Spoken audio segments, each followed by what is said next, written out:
好的，大家好，我是杨老師。現在我們在進行 HSK 4級考前輔導課程，幫助大家複習和準備 HSK 考試。現在我們正在學習的是聽力的第2部分，也就是對話題。那在对話題裡邊有一種題我們一定會遇到，那就是他問他們的身份和職業，他是誰？他是做什麼工作的？最有可能他是做什麼的？那如果遇到這樣的問題，我們就一定要注意，我們要去學習這些詞的意思是什麼，而且我們要學習這些人可能會說什麼。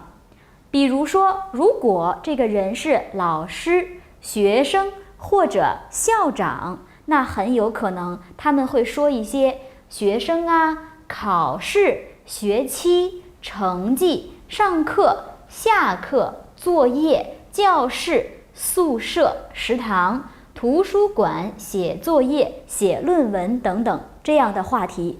那如果你聽到了這樣的詞彙，你就可以判斷出來，他們可能是老師，可能是學生，或者可能是校長。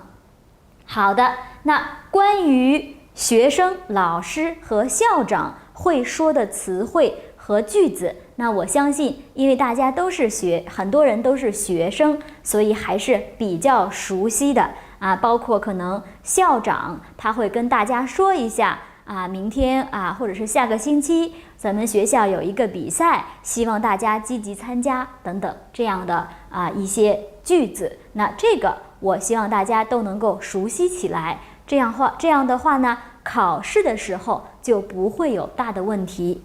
那然後我們再來看一下醫生和護士，他們有可能會說病人哪兒不舒服，你要多休息來看病、手術、打針、感冒、發燒、咳嗽、疼等等這樣的詞彙他會問比如說醫生會問這個病人這樣的問題，所以呢，他們的職業可能是醫生或者護士。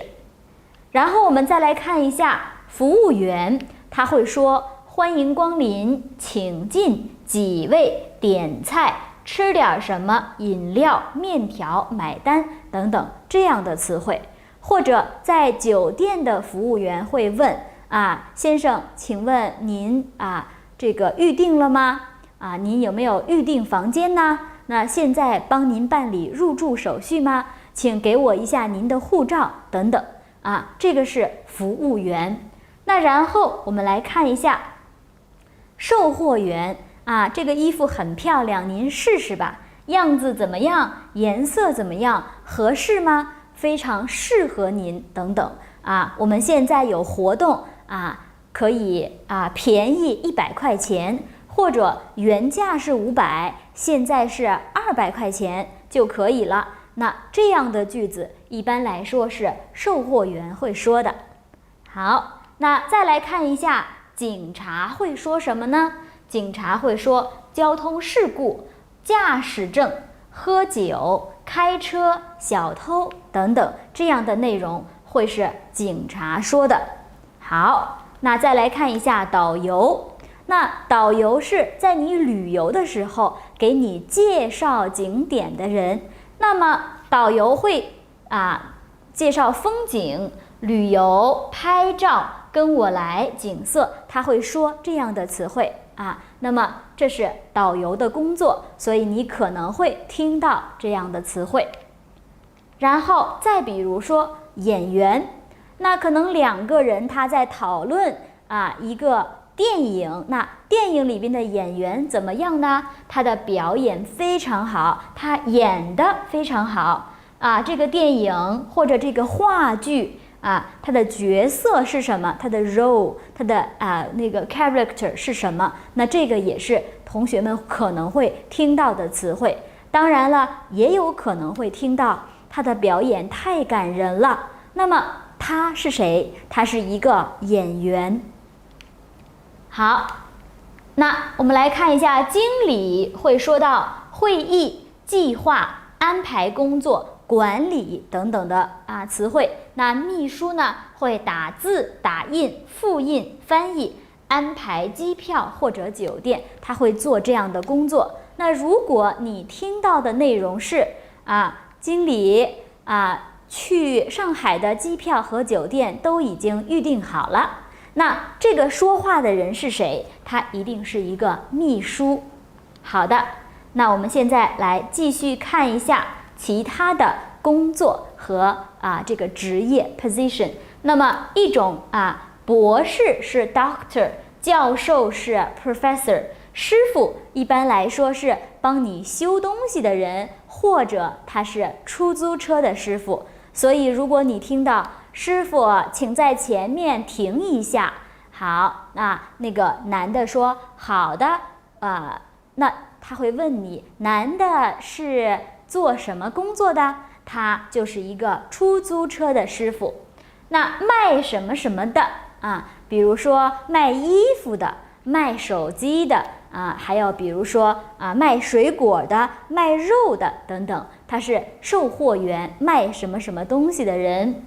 然後運動員比如說跑步或者游泳或者打乒乓球的人，他们如果參加比賽，他們是非常專業的人，他們就是運動員。那售票員，比如說我們前邊呢給大家講過那個公共汽車站那如果你聽到的是前方到站是比如說雙井站前方到站是雙井站，請大家準備好從後門下車。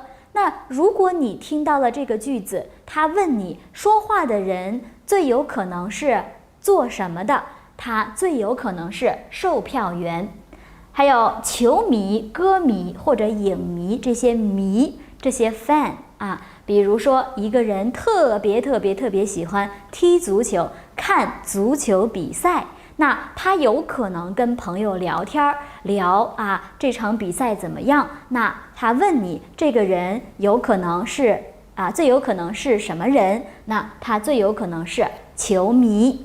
好，那關於稱呼方面，我們前邊跟大家已經說過了。如果是爸爸媽媽、姐姐、爺爺奶奶或者年齡比你大的人或者職位比你高的人，你一般來說是需要用他的這個身份去稱呼他，比如說爸爸，或者比如說姐姐，或者比如說這個哥哥或者比如說爺爺或者奶奶，或者如果是鄰居，年齡比你大，你要稱呼他劉奶奶、張叔叔等等。那麼同時還有一些稱呼是我們需要注意的，王師傅。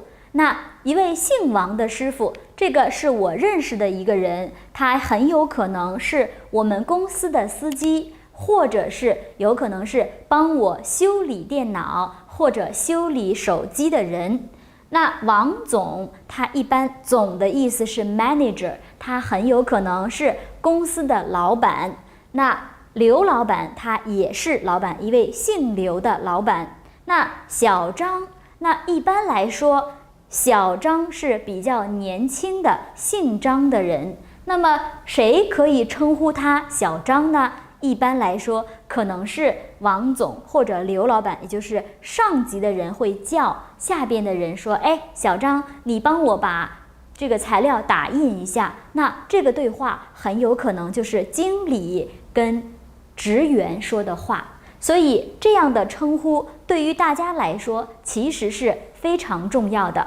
那不僅僅是你可以在考試的時候可以得到更高的分數，而且對你的生活也非常有幫助。好的，這個是身份和職業。那現在呢，我們來聽一下這裡有4個問題，我們來聽一下他們是什麼樣的人。好，第一個我們看到了 A 校長， B 服務員， C 理髮師， D 醫院護士。那我們來聽一聽這個人是誰，大家要注意一下，問的是男的還是女的，這個非常重要。32，先生，這是您的房卡，請拿好。謝謝。我的行李箱在哪兒取呢？我們一會兒會直接送到您的房間。謝謝，麻煩你們了。不客气。女的最可能是做什麼的？好的，那女的最可能是做什麼的？我們聽到了内容是什麼呢？您的房卡，行李送到您的房间，所以答案應該是什麼？房卡是什麼？就是你住酒店的時候呢，你開門的卡，所以這個它是服務員，他是酒店的服務員，他在幫一位客人辦理入住手續。那麼同學們這一點一定要非常熟悉才可以。好，我們來看第二個題目。A 是教師，也就是老師。B 是大夫。C 是律師，是 lawyer。那 D 是售貨員。我們來聽一下，它有可能是誰？14，真羡慕你。除了平時的節假日，還有一個寒假和一個暑假。當時選擇這個職業，沒考慮到這些。我只是喜歡和孩子們在一起。男的最可能是做什麼的？好的，那我相信大家听完了以後，馬上就可以選擇出答案來，對嗎？因為我們聽到了一個寒假和一個暑假，那你看一下這4個工作裡面有哪一個是有寒假和暑假的呢？當然只有 A。那如果你這個詞沒有聽懂，或者沒有聽清楚也沒有關係，因為後邊男的說我喜歡和孩子們在一起。那麼這些工作裡面哪一個最有可能常常每天和孩子們在一起呢？当然就是 A 了，是教師，也就是說是老師。好的，那我相信你们都已经做对了。我們來看第3個。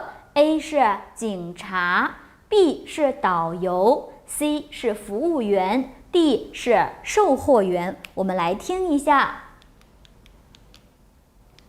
14，那位導遊給我的感覺很不錯，這幾天我們玩得很愉快。同意，他的服務態度確實挺好，我們真應該好好謝謝他。他們打算感謝誰？好，那聽完了以後，你的答案是什麼呢？我相信所有同學都可以做對這個題，因為他已經在第1句的時候給了你答案，那個導遊。所以他們要感謝誰呢？他們要感謝的是導遊。但是，所以答案應該是選擇 B 的。但是如果我換一個問題，說話的人是什麼人？他們2個人是什麼？他們2個人是遊客，是旅遊的人啊。那這個如果我換一個問題，我換一個 C， 換一個 D， 那問題就可以換成這說話的2個人是什麼人？他們既然在談導遊，他們2個人就一定是遊客。好，那現在我們來看第4個問題。 A 是醫生， B 是護士， C 是老師， D 是售貨員。那麼現在我們來聽一下他是什麼人。現在開始第11題。11，你鋼琴彈得真好。我以前是鋼琴老師，專門教兒童彈鋼琴。女的原來的職業是什麼？好的，那大家聽清楚了，女的原來的職業。那這個女的說過，我以前是鋼琴老師，所以答案應該是 C 啊，非常簡單。因為這樣的問題裡邊，一個人他已經直接告訴你了他的身份，所以這個問題是非常簡單的。但是很有可能，因為我們的 HSK 4級它不是一個非常簡單的考試，也很有可能會出現像第一個問題這樣的，沒有直接告訴你身份，需要你自己去想一想的。那在這個時候，如果你能夠提前去看一看 ABCD 是什麼，如果你能夠多多的去學習和了解他們每一個職業的人可能會說什麼，那這個時候回答問題就會變得非常容易了，而且做對的可能性會特別大。那麼你掌握了嗎？所以這個部分是關於這個人是做什麼工作的，還有就是他是誰。那麼我們在後邊呢會講一些別的內容，比如說像時間和數字。那時間和數字在我們的 HSK 4級考試裡邊也是經常會出現的。那麼我們先休息一下，之後我們會再去一起學習關於時間和數字。如果在听力考試裡邊出現的話，我們應該怎麼去做？好的，那我們待會兒再見吧，休息一下。